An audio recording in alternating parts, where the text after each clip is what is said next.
খুব মনে হচ্ছিল খুব কমফোর্টেবল এবং খুব একেবারে শেষ করে আসা, যেটা আসলে প্রত্যেকটা ব্যাটসম্যানই চায় যে ইনিংসটা শেষ করে ম্যাচ জিতে তারপর বের হওয়া।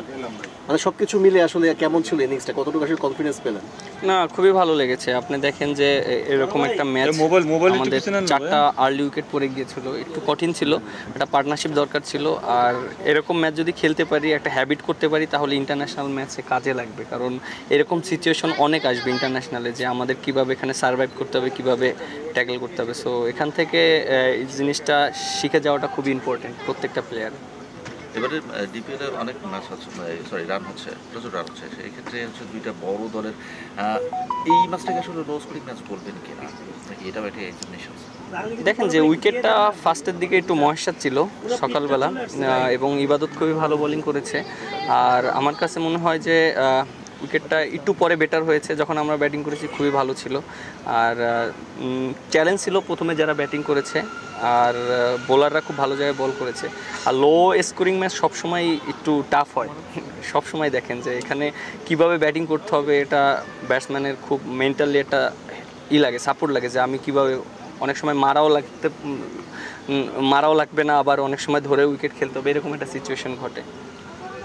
সামনে তো জিম্বাবুয়ে সিরিজ, মানে আসলে যদিও কাগজে কলমে ওরা একটু উইক যদি বলা যায়, তারপরও মানে কি মনে হচ্ছে যে বাংলাদেশ আসলে কী ধরনের মানে স্ট্র্যাটেজি নিয়ে খেলা উচিত? আমাদের কি ওই সর্বশক্তি নিয়ে খেলা উচিত, নাকি একটু কয়েকজনকে পরীক্ষা নিরীক্ষা করা উচিত, নতুনদের পরখ করে নেওয়া উচিত? আপনি দেখেন যে ইন্টারন্যাশনাল ম্যাচ কিন্তু সবসময় টাফ হয়, আপনি যে টিমের সাথেই খেলেন না কেন। আর বড় টিম ছোট টিম এরকম না, পারফর্ম করলে অ্যাট দ্য সেম টাইম কিন্তু আপনার ইন্টারন্যাশনালি কাউন্ট হবে। আর যে জিনিসটা বললেন, হ্যাঁ অনেক প্লেয়ার আছে, ইয়াং প্লেয়ার আছে, তাদের অপরচুনিটিটা থাকবে। কারণ আমরা জানি যে দেখেন ওয়েস্ট ইন্ডিজে যে আমরা টেস্ট ম্যাচটা জিতেছিলাম, সেখানে অনেক প্লেয়ার ছিল না, বাট তাদের একটা অপরচুনিটি হয়েছে, অনেক ইয়াং প্লেয়ার, 2-3টা প্লেয়ারের।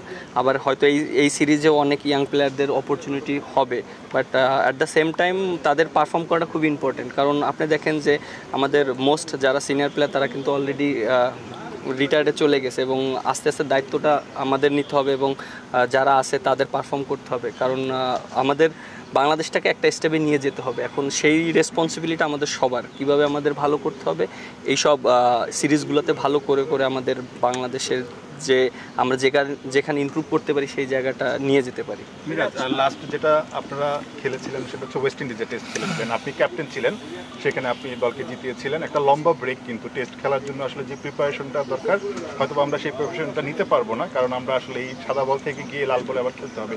এটা একটু বাড়তি চ্যালেঞ্জ থাকবে কিনা? যদিও হোম কন্ডিশন একটু মানে বেনিফিটস থাকেই হোম টিমের জন্য, একটু কি চ্যালেঞ্জ থাকবে কিনা? দেখেন না, ওয়েস্ট ইন্ডিজের যেখানে আমি ক্যাপ্টেন্সিটা করেছি, এটা একটা ডিফারেন্ট হিস্টোরি ছিল। লাইক আপনার শান্ত ইনজুরি ছিল, সেজন্য হয়তো আমি করেছি। আর এখন যেহেতু সামনে জিম্বাবুয়ে সিরিজ, চ্যালেঞ্জ প্রত্যেকটা ম্যাচই থাকবে।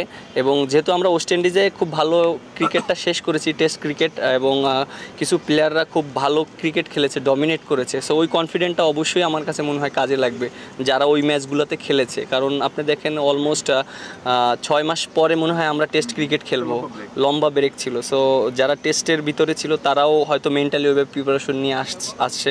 হয়তো আমাদের সামনে 10 দিনের মতন আমরা একটা সময় পাবো টেস্ট খেলার আগে, তার ভিতরে হয়তো আমরা প্রিপারেশন নিয়ে গুছিয়ে ফেলতে পারবো।